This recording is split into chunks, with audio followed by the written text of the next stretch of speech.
काय योगायोग आहे की गेल्या महिन्यात मी पंढरपूरला गेलो होतो 8 फेब्रुवारीला आणि गाभाऱ्यात बसून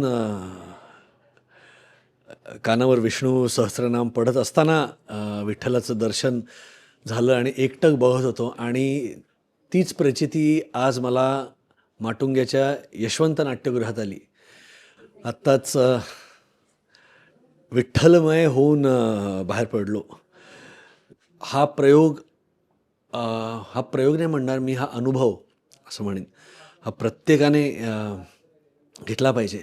माझ्यासाठी विठ्ठल अ, हा सखा आहे, हा हा देव नाही आहे, हा मित्र आहे. म्हणजे माझी मम्मी नेहमी म्हणते की विठू माझा पाठीराखा.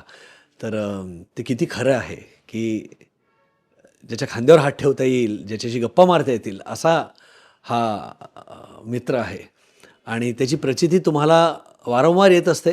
आणि आज प्रयोग बघत असताना मला तेच जाणवलं की आपण प्रत्येकाशी काहीतरी कोरिलेट करण्याचा प्रयत्न करत असतो किंवा आपण काहीतरी धागे जुळवायचा प्रयत्न करत असतो. तसं माझ्या मते आज ऑडियन्समध्ये बसलेला प्रत्येक माणूस हा विठ्ठलमय झाला होता आणि त्याचा तो धागा असा जुळला होता स्टेजवरच्या परफॉर्मन्सशी, त्या विठ्ठलाच्या नामाशी.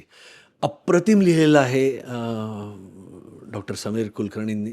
अमितने अप्रतिम बसवलं आहे. मला आत्ता अंजली म्हणाले की जवळजवळ 2.5 तासांचा तुमच्याकडे ऐवज होता, त्याच्यातनं तुम्ही 2.25 तास हे केलेलं आहे.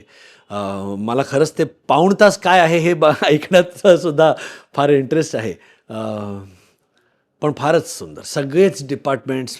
टेक्निकली सांगायचं झालं, साऊंड, लाईट्स, कॉस्च्युम्स, ती वातावरण निर्मिती, आय गेस या सगळ्यामुळेच ती वातावरण निर्मिती होते. आणि ते स्केचेस ते तर इतके कमालीचे आहेत की they just transport you to a different era, in a space, to a different space.